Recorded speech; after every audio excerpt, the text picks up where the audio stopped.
कलाकार बन्ने सपना बोकेको गरिब परिवारको बिर्खेको कथा।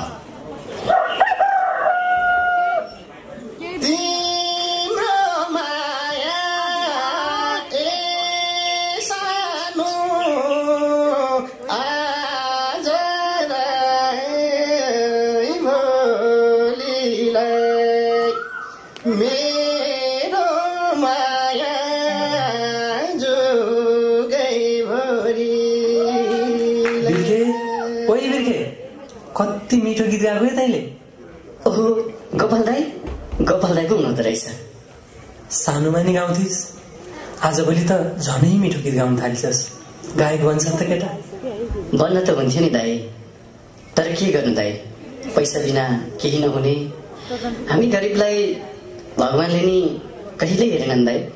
बा मरेको भर्खरै 1 वर्ष पुग्यो, ऋण बाँकी नै छ। फेरि म जस्तोलाई कसले गायक बनाइदिएला र दाई? के गर्छस् त बाबै, सबैको पीडा उही हो। यति मिठो स्वर, गायक बन्ने भए म साथीलाई भन्देउला सहर जा, पैसा त लागिहाल्छ नि। तर मेरो साथीलाई धेरै नलिई भन्देउला क्या, फोन गरेर गएस् ल यो नम्बर।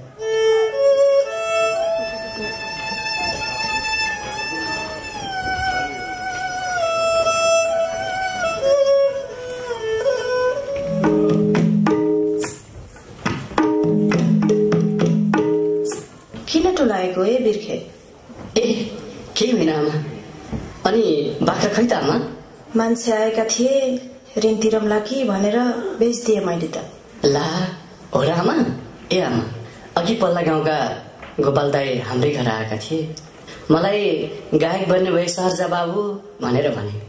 अब के गर्नु आमा, उनले आफ्नो साथीको नम्बर दिएका छन्। अनि मलाई सहर जानलाई पैसा दिन्छ त आमा? बाको वर्ष दिनमा लागेको ऋण तिरौला कि भनेकी थिएँ। अब तैले गायक बन्छु भन्दा कसरी नाइ भनौला र बाबै? तेरो रहर पुरा हुन्छ भने भोलि नै जा, ला पैसा ला।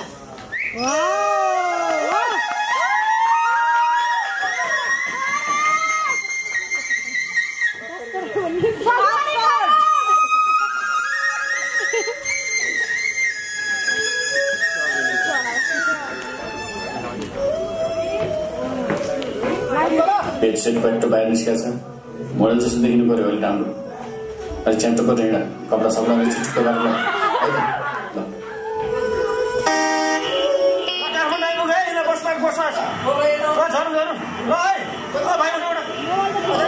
कतिले मुर्गा फेला पर्ला जस्तो छ। अलि भिआइपी देख्नुपर्छ केटा, गाउँबाट आउने केटा हो, त्यो पनि पहिलोचोटि गीत निकाल्नु। खर्च चाहिँ मजाले गराउनु पर्छ, बुझिस्? धेरै खुसी नहो, थाहा होला नि घरबेटीलाई 6 महिना देखिएको भाडा तिर्न बाँकी छ। यो पारी नतिरे निकालिदिन्छन् घरबेटीले। पैसा लिएपछि पहिला भाडा तिर्नुपर्छ। पिर नगर कि केटाले गाउँबाट पैसा टन्नै बोकेर आउँदैछ। गोपालले फोन गरेको थियो मलाई। हामी नै गीत सकिनु लागेको 8 वर्ष पुगिसक्यो। कम्पनी चलाएर के गर्न सकिएन, बिचरा फेरि कसलाई दशा लागेर गीत गर्न आउँदैछ। मुखमा आएको आहारा कसैले पहिला पैसा त लिउँ, गीत त त्यसो गर्दै गरौँला नि 2-4 महिनापछि। आए जस्तो छ, के निन्नेहरू मुख गएको अलिक मक्क पर। केटोले नपत्याउला फेरि। सर नमस्कार। सर नमस्कार भाइ, तिमी नै हो गोपालले भनेको मान्छे? हजुर सर, हो सर, मै हो। पैसा लाग्नु, पैसा सुन कुरा गर्दैछु त यहाँ। अनि भाइ पैसा कति लागेको छ त? 20,000 छ सर। गोपाल दाईले म भन्देउला भन्नुभयो, अनि म त यति लिएर आएको सर। ल पैसा ल्याऊ सर। अनि मैले गीत कहिले गाउन पाउँछु सर? अब 20,000ले त के नै हुन्छ र भाइ? गीतको लय शब्द बनाएकै 30,000 लिन्छन्। अब 2-3 महिना त आइहाल्छन् भाइ। सर कितना समय लाग्छ? पैसा पाइहाल्यो, अब यहाँ फेरि केही माग्ला तपाईँले। ल भाइ, अरू मान्छे नि खोज्नु पर्यो भाइ। अहिले अलि हतार छ, उता अर्को गीत निकाल्ने मान्छे आएका छन्, हामी जान्छौँ। बिचबिचमा फोन गर्दै गरौँ न भाइ। अनि सर कस्तो सुन्दै नसुनिरहनु भयो। 2 महिनापछि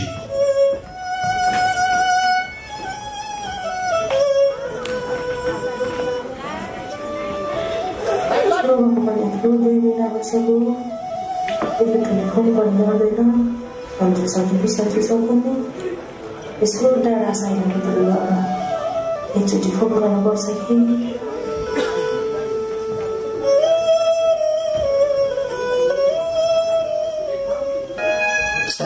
सर नमस्कार। मेरो काम के भयो सर?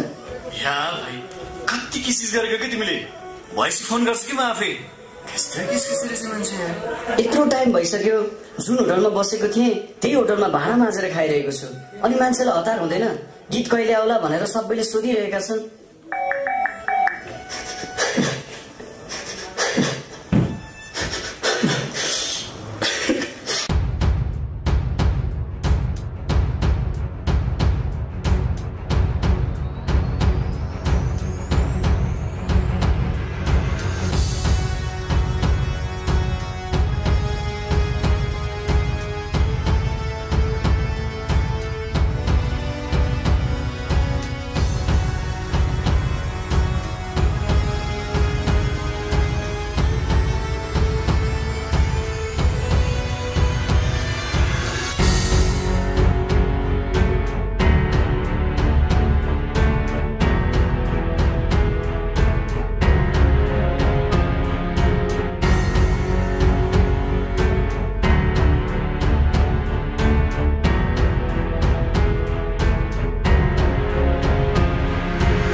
के भयो भने तिमीलाई?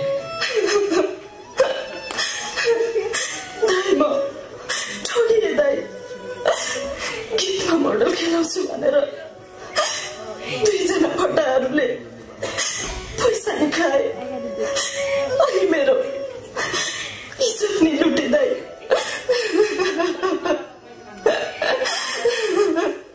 मलाई पनि ठगे बहिनी, यसरी ठगे।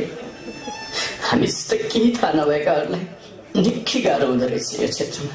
के गर्नु बहिनी, अब त गाउँ जाने बाटो पनि छैन। यति बाटो विदेश जान्छु अब म त।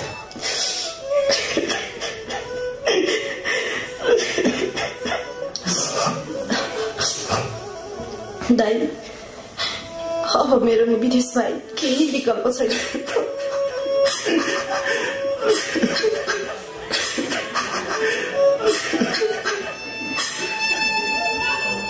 यो घटना त एउटा उदाहरण मात्र हो।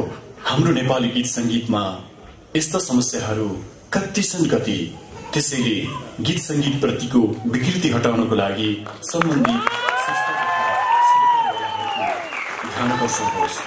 धन्यवाद। इस गीतसँग सम्बन्धित कलाकार हुनुहुन्छ गायक तथा गायिका फुमन अधिकारी, कृष्ण परियार, लय खेमसुनसिरी, शब्द नेत्र अर्याल र यस गीती नाटकका पात्रहरू हुनुहुन्छ कथा तथा निर्देशन DR सुजन, कलाकारहरू सज्जन बोहरा, सुस्मिता घट्टी, विनोद भण्डारी, DR सुजन, अमृता श्रीपाल, नवीन परियार।